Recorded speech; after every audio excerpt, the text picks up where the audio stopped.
that I bought is the exerciser, and we will be building it already. So check this out and let's see and unbox the exerciser.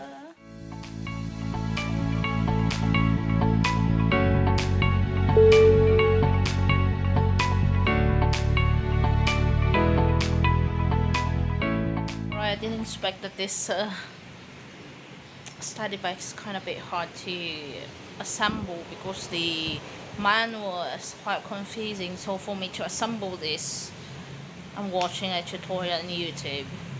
Right now I'm still on the feet. Check this out.